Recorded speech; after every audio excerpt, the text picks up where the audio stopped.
سن لیں، یہ کتاب الاحتجاج للطبرسی رحمۃ اللہ علیہ، جلد نمبر 1، چھاپ انتشارات اسوہ قم ایران میں یہ کتاب چھپی ہے۔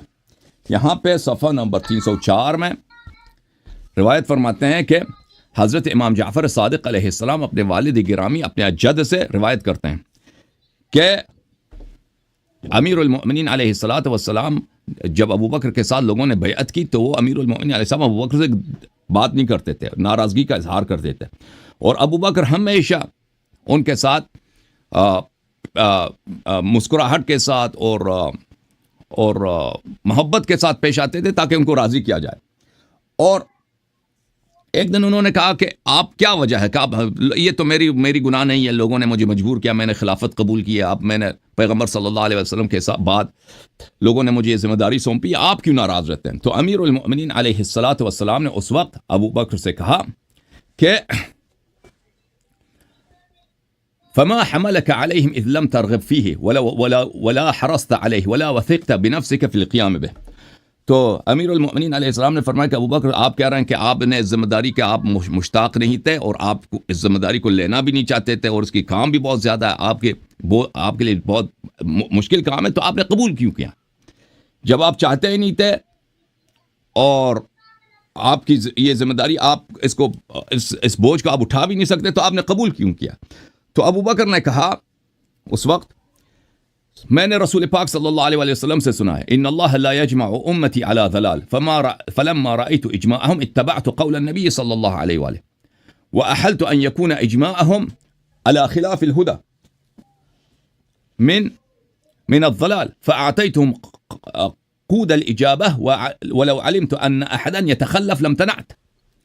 ابو بکر نے کہا کہ میں نے نبی صلی اللہ علیہ وآلہ وسلم سے سنا تھا کہ میری امت جو ہے ضلال گمراہی پہ جمع نہیں ہوں گے، اور جب سب امت نے اجماع کی میرے ساتھ بیعت پر تو میں نے قبول کیا، میں نے محال سمجھا کہ یہ پیغمبر صلی اللہ علیہ وسلم کی بات باطل ہو۔ اگر اس وقت مجھے پتا ہوتا کہ بعض لوگ میری خلافت کو نہیں مانتے تو میں بیعت کو قبول نہ کرتا۔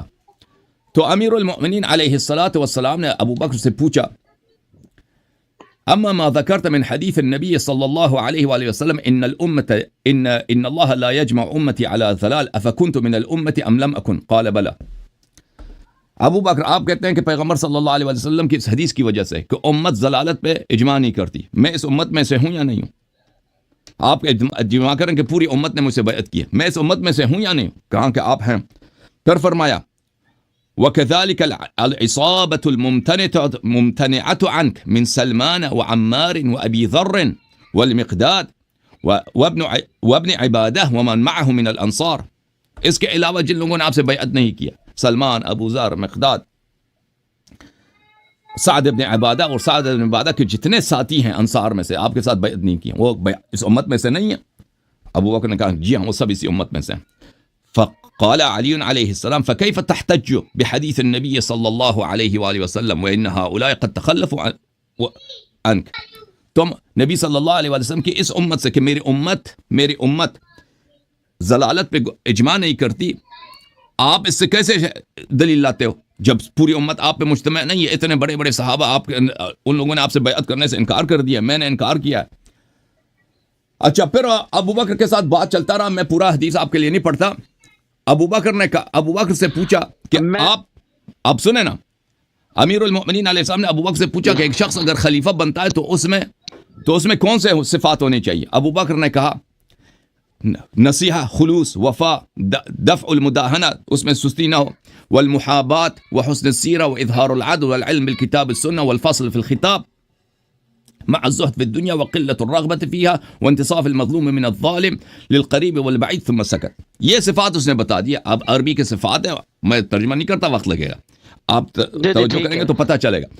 امیر المؤمنین علیہ السلام نے فرمایا والسابقہ والقرابہ، امیر المؤمنین علیہ السلام نے فرمایا کہ اس کے لیے سابقہ اور قرابہ بھی ضروری ہے۔ ابو بکر نے کہا جی سابقہ اور قرابہ بھی ضروری ہے۔ فقال علی علیہ السلام انشدک باللہ یا ابا بکر افی نفسک تجد هذه الخصال او فیہ؟ قال بل فیک یا ابا الحسن۔